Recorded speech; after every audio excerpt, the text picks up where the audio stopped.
Hey, what's up, fellas? I'm gonna do this video, and it's gonna seem pretty bizarre, but I can tell you that when I was in the military, I was explosive ordnance disposal sergeant. I was an E7. I was also in the infantry for a little while, and I was also a supply sergeant after I got hurt and left the EOD field. I was a recruiter for a little while, but I failed miserably at that, and that's how I ended up leaving the military as what they call a broke dick. But while I was in the EOD community, there were many countries I couldn't go to because of our ability to gather intelligence on weapon systems and the rest of that stuff. So, all that to say, to bring you around to this, here on YouTube, we have an infection from what's called the MSS, and then I'll slash that and say China. The CC, not the Chinese people, the Communist Chinese Party, the political party that has enslaved 2.5, maybe almost, they're less than that because they've been killing them off in what I call death camps, just like the Germans did, the Uygers, and I'll spell that Uygers in China. Now, nobody wants to talk about what the Chinese Communist Party and the MSS, which is the Ministry of State Security, which is their version of DHS, CIA, FBI, all rolled up into one. No one wants to talk about the absolute horrific things that the CCP and the MSS has done to the Uyghur population because they decided to stand up for themselves and fight back. Now,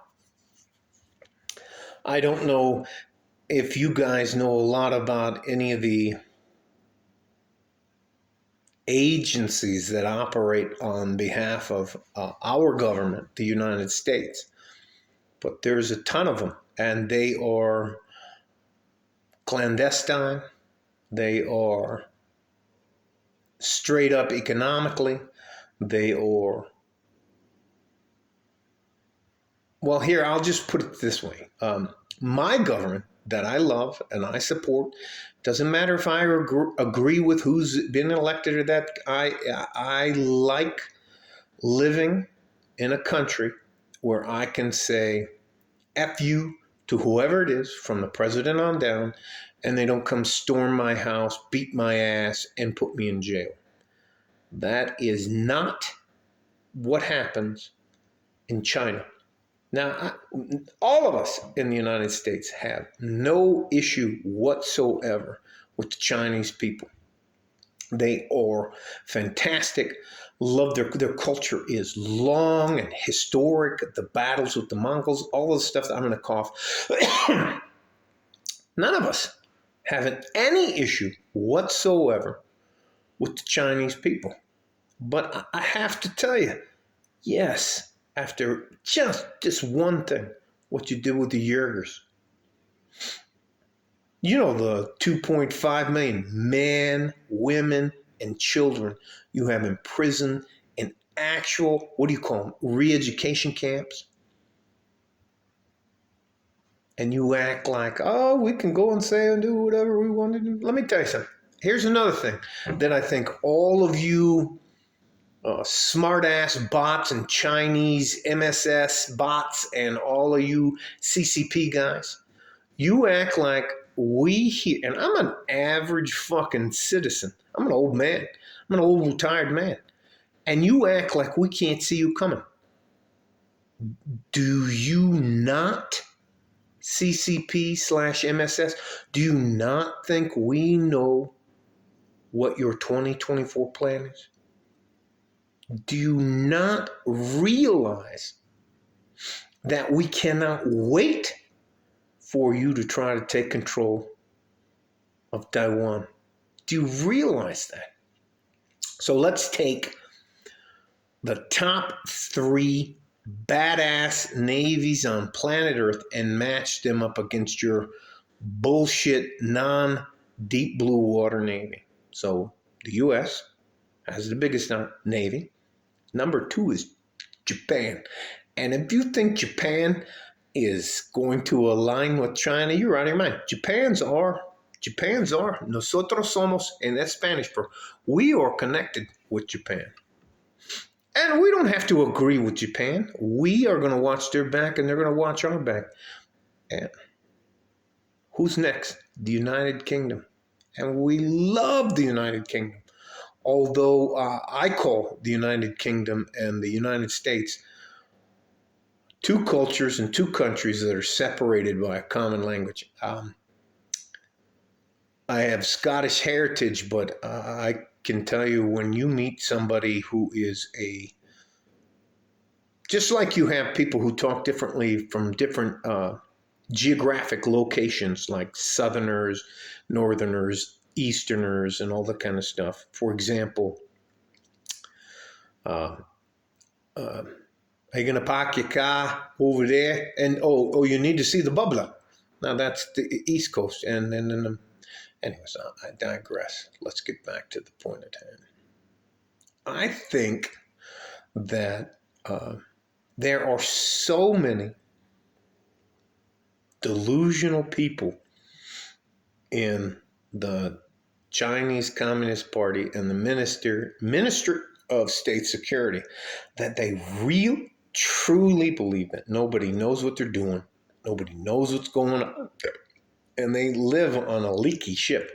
And in the intel community, a leaky ship means it's not hard to figure out where you guys are going, what you're going to do.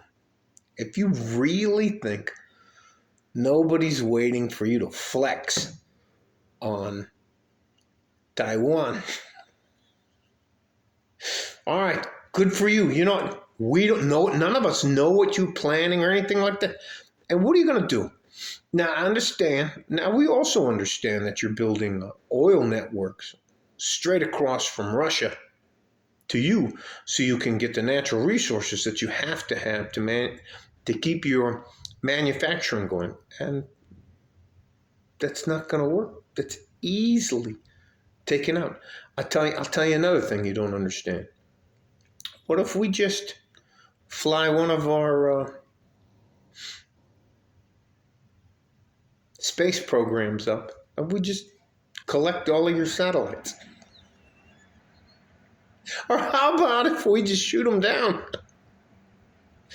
Anyways, I think that there are so many delusional people in the CCP and the MSS that I can't wait. I'll go back here for the home guard. I'll do whatever it takes to make sure my country is taken care of. All you got to do is get across a couple oceans to get at us. And that's not the same thing for us. So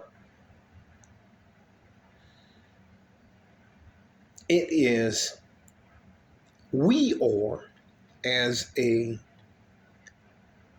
country that is based on a republic, which means that we vote for, and the people, for the most part, not always, because we have a tremendous amount of flaws here in the U.S., and no one trying to say we don't have a tremendous amount of flaws, but we are the only government and country that has started and evolved that has nothing to do with kings and queens. You can't say that, China. You can say that after Mao, but you don't want to talk about the millions and millions and hundreds of millions of people that you slaughtered. And what are you doing right now with the Uygers? I'll say that again. Uygers, the ethnic Muslims you are imprisoning and torturing and exploiting for slave labor. You want to go to war? For us in the United States, war is big business. And not only will we do whatever we have to do to win, but after we win, we're going to make you pay for the war. Listen, you guys need to figure shit out. If you want to go to war, We're already fighting at least 4 or 5 different wars all over the planet. Hey, look, and if you don't think any of us know that when the spring comes, the Ukrainian-Russian war is going to come to what's called a tipping point, you're out of your mind. Again, the most warlike country on planet Earth is the United States of America. And keep poking the sleeping giant. Keep fucking with us. See what happens. Our demographics are not like your demographics. People aren't fighting to get into the country of China. People are fighting and killing and doing whatever they can to get in the United States. So all of that to say, without being convoluted about this, we love the Chinese people. We love their culture. We love their heritage. We love their hard-working, dedicated people. But the Communist Chinese Party and the Ministry of State Security, fuck you. And the horse you rode in it. And you know what? Can't wait to see you. Hope this 2024 is not that far away. Make peace or live with the consequences of your actions. Now, I don't usually ever, just never mind. Stay safe and healthy. Take care of each other if you can. If you can't, take care of yourself. Hey, China, Communist Chinese Party, Ministry of State Security. I guess, because I'm just some fucking old-ass retired guy, I guess I must not know what I'm talking about. But we'll see. Bye-bye.